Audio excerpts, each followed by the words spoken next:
안녕하세요. 부동산에 보는 눈 리얼아이 박감사입니다.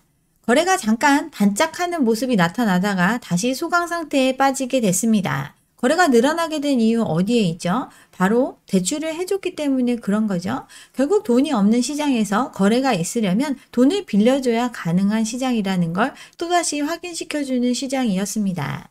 돈을 빌려주는 시장, 바로 유동성을 풀어주는 시장이죠. 장기간의 저금리 상황이 유지가 되면서 거래가 늘어나고 가격도 오르는 현상이 나타났습니다. 아파트 거래량 그래프 보면 장기간의 부동산 침체를 겪으면서 집값이 굉장히 안정된 모습이 나타나던 시절이었어요. 그러면서 거래량은 꾸준히 늘어나고 있었습니다. 근데 경기가 너무 안 좋으니까 빚내서 집사라를 시작을 했죠.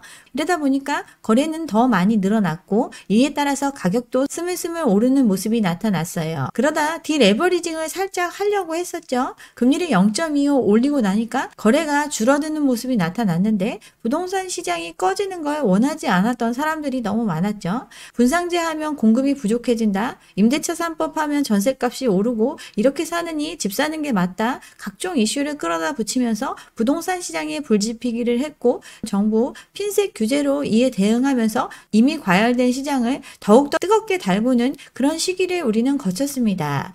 이러면서 아직 자산을 살 수 있는 능력을 갖추지 못한 세대까지 대거 시장에 유입하는 모습이 나타났죠. 미래 수요인 젊은 사람들이 영끌을 통해서 대거 시장에 참여하면서 거래량은 폭발하는 현상이 나타났어요. 이에 따라서 가격도 이미 올라간 가격에서 더 올라간 모습이 나타났고 그 가격에 사줄 수 있는 수요가 원래 없는 시장이었기 때문에 거래량은 뚝뚝 떨어지는 현상을 보였습니다. 그동안의 시장, 남의 돈을 거저 가져다 쓸 수 있을 정도로 초저금리의 상황이 유지되던 시장이었어요. 그래서 빚내는 걸 두려워하지 않았고 소득 대비해서 과도한 빚을 지는 걸 인식조차 못한 채 사람들 빚을 내서 부동산 시장에 뛰어들었어요. 빚의 무게가 가볍게 느껴졌던 이유, 워낙 싼 금리로 빌려줬기 때문이죠. 2018년도 잠깐 거래량이 주춤했던 그 시기에 보면 금리 인상이 있었습니다. 1.5에서 1.75로 0.25% 올렸음에도 시장은 반응을 했어요. 그러다가 금리를 다시 낮추는 선택을 했죠. 19년도 하반기에 두 차례 금리를 인하했습니다. 이후에 코로나가 터지면서 0.5%의 금리 수준까지 급격하게 낮추면서 돌발적인 상황에 대응을 했습니다. 이런 금리의 변화가 시장에 고스란히 영향을 줬어요. 18년도 하반기에 금리를 올렸는데 금리를 올리고 나니까 거래량은 폭삭 사그러지는 모습이 나타나죠. 그 전까지 계속해서 유동성을 풀어주는 정책을 하다 보니까 거래 건수 서울 아파트 기준에서 10,000건이 넘어갈 정도로 거래가 활발했습니다. 그러다 금리 0.25% 올리니까 1,000건대로 거래량이 떨어지는 모습이 나타났습니다. 이렇게 거래가 줄어들었고 부동산 시장이 잡히나 싶었는데 각종 이슈가 불거져 나왔죠. 이 시기에도 이미 과열된 시장이라고 판단했던 정부가 각종 규제책을 내놓으니까 규제를 하면 규제를 안 하는 곳이 오른다고 하면서 풍선 효과 이야기했고 분상제를 적용하면 공급은 더 이상 이루어지지 않는다 하면서 사람들의 불안을 자극을 했습니다. 이러면서 영끌이 대거 유입이 되고 영끌의 유입으로 인해서 갈아타기도 활발해지면서 거래량이 다시 폭증하는 모습이 나타났습니다. 또 이 시기에 금리 인하 조치도 있었죠.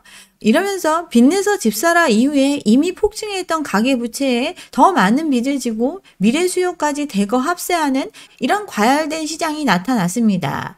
근데 또다시 돌발 변수가 생겨났죠. 코로나라는 초유의 사태가 터지면서 말도 안 되는 초저금리 상황으로 시장의 위기를 극복하려고 했습니다. 잘 넘길 수 있었어요. 그렇지만 이렇게 풀린 유동성을 활용해서 아직 참여하지 못했던 사람들마저 대거 참여하면서 시장에 초대형 거품을 형성하는 이런 시기를 우리는 지내왔습니다. 코로나로 마구 풀었던 유동성 회수할 수밖에 없는 입장이 됐고 본격적인 금리 인상이 시작된 건 2021년 8월입니다.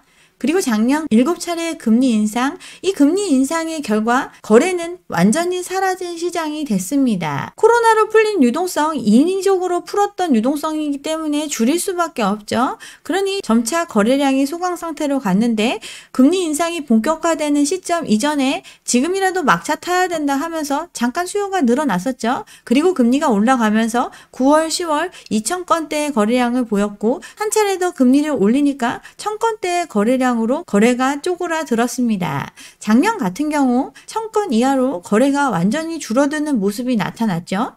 그러다 올해 1월에 이러다간 부동산 시장 다 망한다 이러면서 계속해서 금리 동결하고 또 정책자금 풀어주면서 다시 거래량이 살아났지만 이제 그 문이 닫히면서 10월에 거래량 줄어드는 모습으로 나타나고 있습니다. 거래가 줄어들면서 나타난 현상 바로 집값의 조정으로 이어졌습니다. 작년 집값의 바닥이 없다고 느낄 정도로 집값이 떨어지기 시작을 했어요. 송도 아파트 9달 만에 반값이 됐었죠. 거래는 계속 줄어들고 이에 따라서 가격도 조정이 됐습니다. 서울 똘똘한 한 채도 마찬가지였죠. 한강변 아파트도 1년 사이에 7억이 뚝 떨어지고 역대급 하락을 보이는 모습이 작년에 나타났던 모습이었어요. 한 달에 손가락으로 꼽을 정도의 거래량을 보이면서 말 그대로 꽁꽁 얼어붙은 시장 이어졌습니다. 그동안 수십억을 호가하는 아파트를 채워줄 사람 많다고 현금 부자 많다고 이야기를 했지만 유동성이 축소되는 시기가 오니까 전셋값 내줄 돈도 없었죠. 전셋값 몇 억씩 쭉쭉 빠지면서 전국에 역전세가 발생을 했습니다. 전세금 집 빌려주는 대가로 받은 민간 사금융과 같은데 이 돈을 갚을 수 없는 사람들이 늘어나고 이에 따라서 대책을 마련해야 된다 이런 위기감이 있었던 시장이었어요. 작년에 괄목할 만한 가격 하락이 이루어졌는데 이유 바로 시장에 돈이 없기 때문이었죠. 역전세, 경매 등 급한 물건들 내던지면서 가격 하락을 주도했습니다. 이에 따라서 계속 오르는 시장만 봤던 사람들 갑자기 가격이 뚝뚝 떨어지니까 심리 꽁꽁 얼어붙게 됐었죠. 근데 이 상황을 계속 둘 수가 없었죠. 레고랜드 사태가 터졌습니다. 지자체가 보증한 사업마저 돈 못 갚겠다고 나오는 사태, 이게 바로 레고랜드 사태였고 이는 우리나라 채권 시장에 경색을 가져왔어요. 신용도가 뚝뚝 떨어진 거죠. 여기에 흥국생명 사태까지 벌어졌죠. 흥국생명이 5억 달러 규모의 외화 채권 조기 상환을 연기하는 거 13년 만에 벌어진 콜옵션 포기 사태였어요. 가뜩이나 자금줄이 막힌 상황에서 해외 채권 시장마저 우리나라한테 돈 안 빌려주게 되면 유동성 위기가 현실화될 가능성이 높다고 우려를 표명을 했고 이거 번복했지만 시장의 위기감 정말 고조됐던 시기 바로 작년 말의 모습입니다. 한전 같은 경우 어려운 시기에 전기요금까지 올릴 수 없었기 때문에 계속해서 적자를 쌓아가고 있었고 이를 채권 발행을 통해서 충당하고 있었는데 3년 동안 한 번도 유찰이 안 됐던 초우량 사채였는데 유찰이 되는 사태까지 벌어질 정도로 자금줄이 꽉 막히는 현상이 벌어졌던 거 이게 작년의 모습입니다. 이에 따라 PF 부실 문제도 불거졌죠. 건설사들 서로 수주하려고 난리였었는데 고금리 시장에서 자금 부담에 대한 이유로 입찰을 포기하는 사태, 이런 사태가 벌어지는 시장이었습니다. 당군일의 최대 재건축, 둔촌 주공도 문제가 생겼었죠. 그동안 빌렸었던 돈 만기가 도래했는데 다시 대환이 안 되는 상황이 됐습니다. 우량한 PF 사업에 마저 돈을 빌려주지 않는 이 정도의 시장 상황이었기 때문에 정부가 같이 참여해서 돈 빌려줄 거니까 제발 돈 빌려주라고 이렇게 시장에 호소했던 거 작년 말의 이야기입니다. 유동성이 축소되는 시기를 맞이했고 시장의 돈은 마르는 상황이 됐습니다. 부동산 시장 거래가 사라지고 가격이 조정되는 모습이 나타났는데 이런 문제가 PF 시장의 위기까지 번질 그 지경이었기 때문에 정부는 당장 급한 불을 끄기 위한 돈풀기를 시전했습니다. PF 안 터지게 채권펀드, 허그 보증, 그리고 은행들 참여를 독려하면서 시장에 큰 폭탄이 터지지 않는 조치를 했습니다.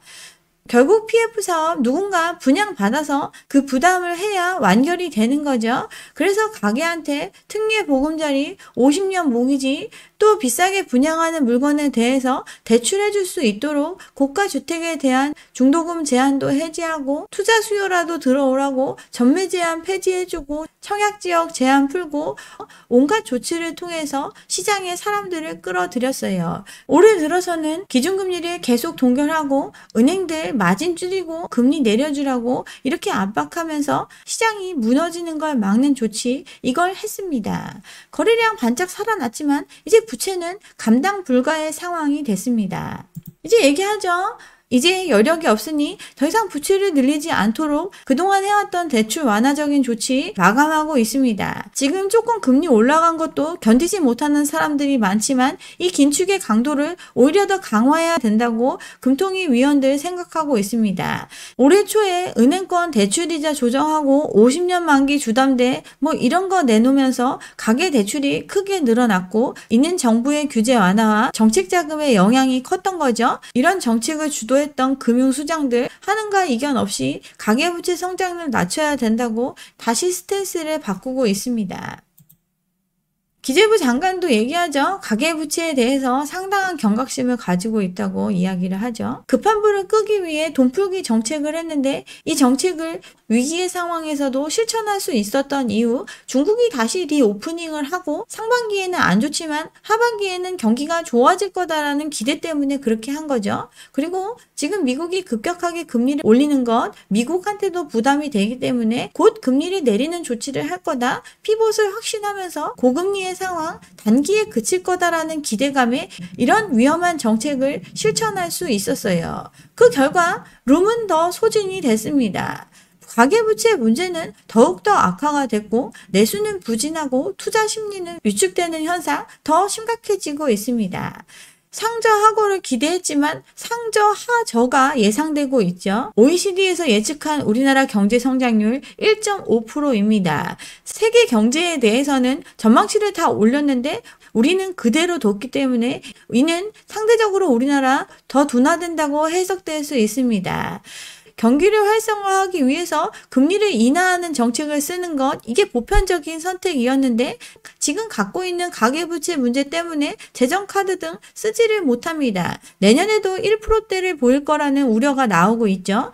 2년 연속 1%대의 성장률 보이는 건 70년 만에 처음 있는 일일 수 있습니다. 우리나라 경제 전망 이렇게 암울한 이유 중국의 많은 부분을 의존하고 있는데 중국이 지금 경기가 부진한 상태죠. 중국도 우리나라처럼 높은 부채와 취약한 부동산 부분 때문에 경제가 발목이 잡히면서 위기를 겪고 있는 상황입니다. 경기도 안 좋고 가계부채 문제 터질까봐 기준금리 계속 동결하는 조치를 이어가고 있죠.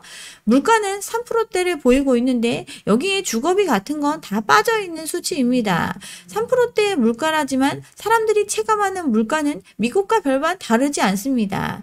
여기에 한미 기준금리 격차 2%포인트 나고 있죠. 언제든 외화가 빠져나갈 수 있고 환율이 요동칠 수 있는 환경 이미 조성되어 있는데 미국이 한 차례 쉬어갈 거로 보이니까 또다시 금리를 동결하는 조치 하고 있습니다. 하느니 기준금리를 조정하지 않는 건 안 하는 게 아니라 못하는 거죠. 금리를 올리기도 내리기도 어려운 대내외 환경 때문에 운신의 폭을 잃어버렸습니다. 유가는 치솟아 오를 기미를 보이고 있죠. 이팔 전쟁이 중동 지역으로 확산될 경우 유가 상승은 불보듯 뻔한 상황입니다. 유가가 오르면 물가가 잡히기 더 어려워지고 물가가 안정되고 있다라는 기대에 할 수가 없는 상황이 오게 됩니다. 이런 거 생각하면 하루라도 빨리 금리를 올려야 하는데 경기는 좋지 않죠. 1%대의 성장률을 기대하는 상황이니 금리를 올릴 수가 없습니다. 최근에 또 대출이 늘어나고 있는 이 상황을 고려했을 때 금리를 올리면서 시그널을 줘야 하지만 다시 PF발 금융불안이 불거질 가능성이 크기 때문에 금리 인상을 주저하고 있습니다.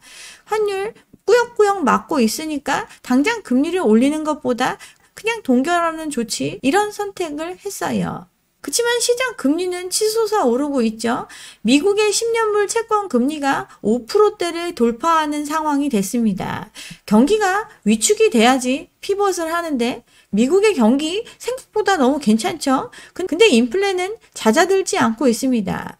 경기가 위축이 돼야 금리를 올리는 조치를 더 이상 하지 않고 경기 부양을 위해서 금리를 내리는 조치, 피벗이 이루어질 건데 이런 선택을 할 수가 없습니다. 그러니 고금리가 장기화될 거다라는 걸 이제 시장은 받아들이기 시작을 했고 시장 금리는 그에 따라서 상승 중입니다.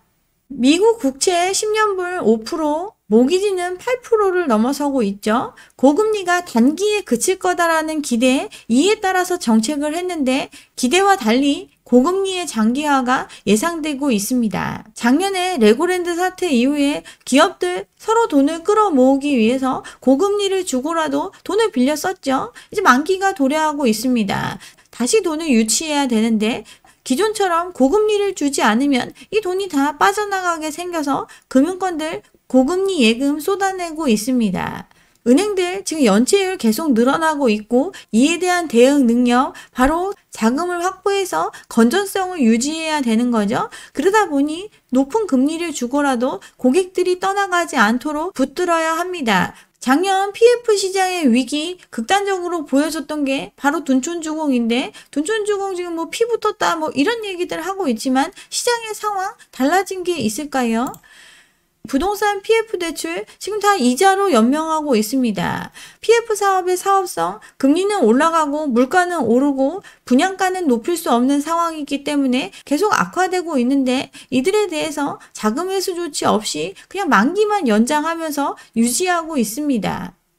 사업이 진행되지 않으면서 PF 대출 만기만 연장하는 사업장이 대부분이고, 이렇게 연장해 놓으면 금융회사의 연체율이나 부실 비율은 올라가지 않으니까 울며 겨자 먹기로 그냥 연장에 또 연장을 하고 있습니다.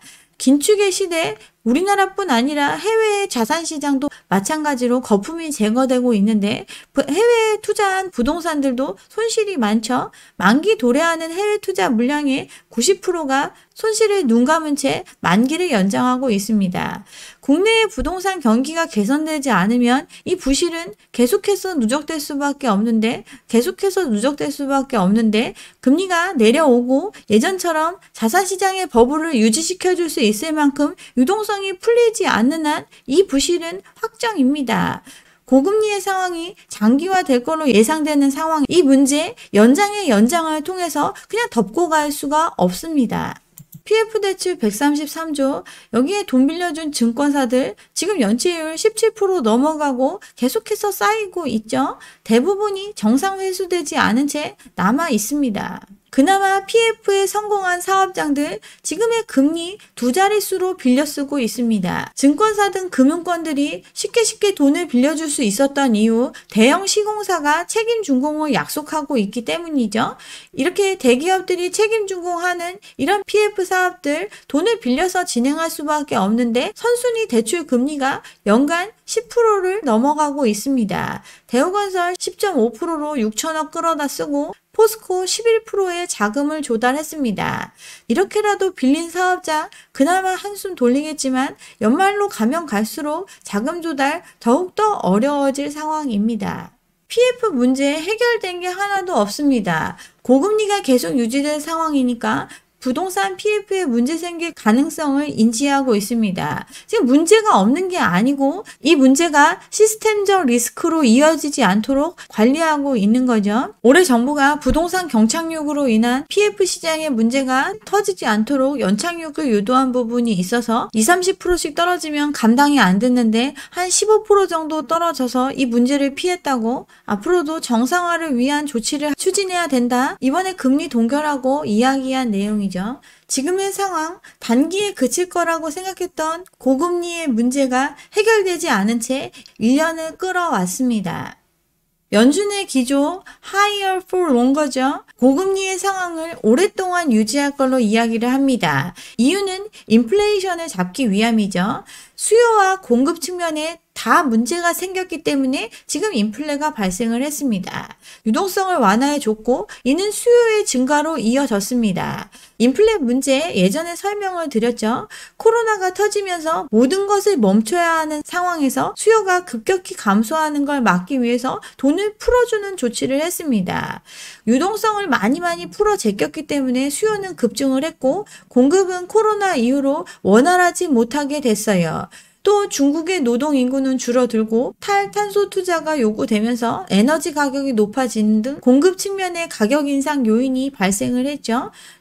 또 예전에 글로벌화된 환경에서 지금 자국의 이익에 따라서 전략적으로 움직이는 시장이 되면서 더 공급적인 측면이 막히게 됐고, 이는 인플레를 가중시키는 요인이 됐습니다. 공급적인 측면, 구조적인 문제이고 수요적인 측면, 바로 인위적으로 유동성을 푼 결과이기 때문에 이 유동성을 흡수하는 조치, 더 높은 기준금리를 더 오랜 기간 가져감으로써 이 문제를 해결하려고 하고 있습니다. 이 사이 우리는 빚을 계속해서 쌓아가고 있죠.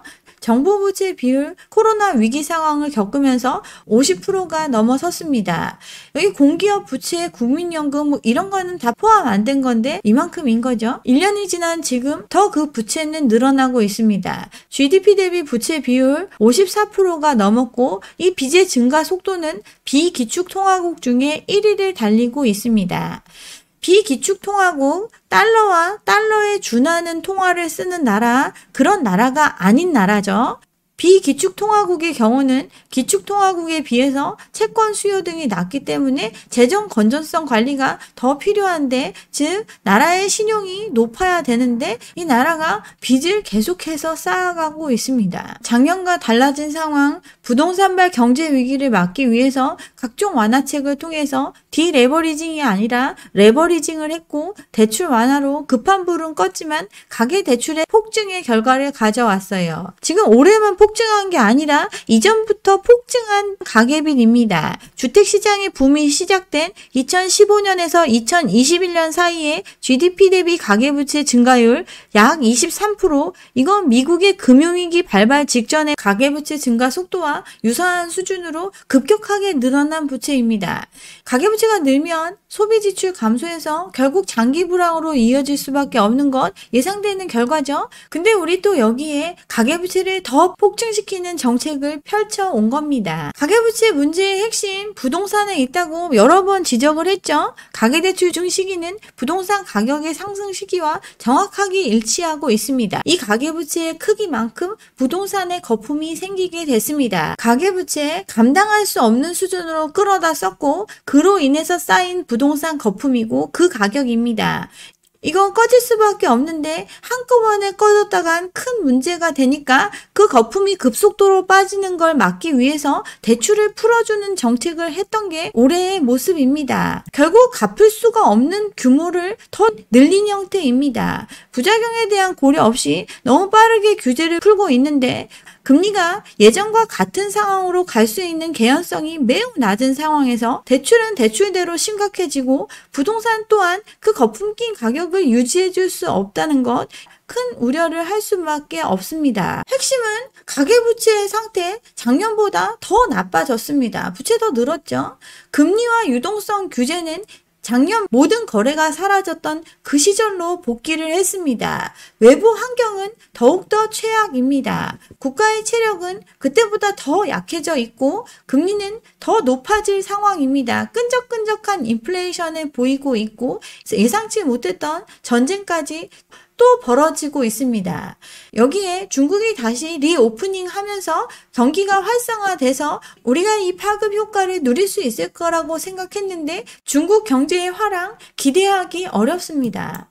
경착륙이 두려워서 반짝 완화 조치를 통해서 거품이 급속도로 빠지던 집값 반등 이루어냈습니다. 그치만 계속되는 고금리 환경, 이미 감당할 수 없는 부채 규모에 비추어 봤을 때 자산 감축은 필연적인 결과입니다. 자산의 80%가 부동산인데 팔리지 않고 다시 떨어질 수밖에 없는 지금 그 부동산을 끌어안고 있어요. 최고의 수혜자는 투기 수요죠. 작년에 조정된 집값에도 팔리지 않던 집들 반짝 수요에 의해서 팔고 빠져나갈 수 있는 그 기회를 마련해 준 것에 불과합니다.